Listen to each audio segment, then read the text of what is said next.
We have, as a country, committed to net zero by 2050, and in order to reach net zero by 2050, we have put forward a panel of experts to guide, based on the science, the various milestones we have to hit in 5-year increments to ensure we are getting to our goal of net zero. We will be leaning on those experts, working with partners across the country as we do put a cap on emissions from the oil and gas sector and work to reduce them in time to hold the world to 1.5 degrees and get to net zero. We know that right now oil and gas production has I'm not going to get into the details. We're working on it with the experts. We are going to work on it with industry. We're also going to work on it with scientists. The leadership that Canada has, and will continue to show on the fight against climate change is not just about protecting the planet. It's about protecting jobs. It's about protecting careers. It's about protecting communities into the future. This is the way the world is going. We are seeing it with global investment flows. We're seeing it with the opportunities to create new technologies and solutions that the world desperately needs. Canada and Alberta will be a part of that.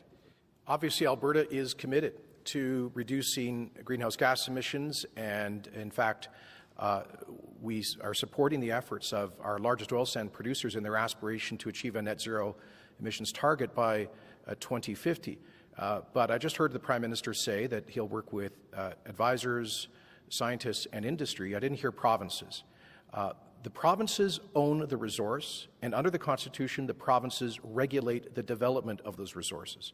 So I will underscore the importance of collaboration when it comes to finding a balance between jobs and growth and reducing emissions. I think we can find a suitable approach. In fact, the day after I was elected, our government was elected, I spoke to the Prime Minister and indicated our willingness to discuss issues like this, including the 100 megaton cap that Alberta adopted legislation around. I know that Minister Freeland will later on today be meeting with CEOs of energy companies to discuss these issues. And so I would once again implore the federal government to understand that in this federation, major national issues like this cannot be dealt with excluding provincial governments.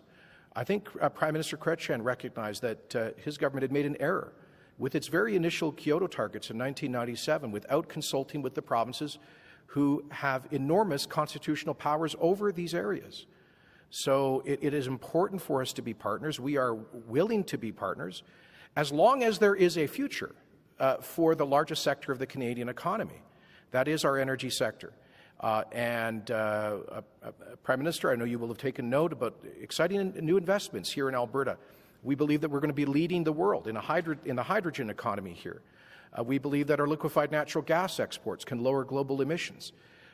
We are keen to partner with the federal government on significant increases in investment in the technology of carbon capture, utilization and storage. We appreciate the commitment in this year's federal budget to an investment tax credit in that regard, but we look forward to working with the federal government to ensure that it is sufficiently ambitious to really incent tens of billions of dollars of investment in that technology, which the oil sands companies believe could help them achieve about half of their emissions reduction goals.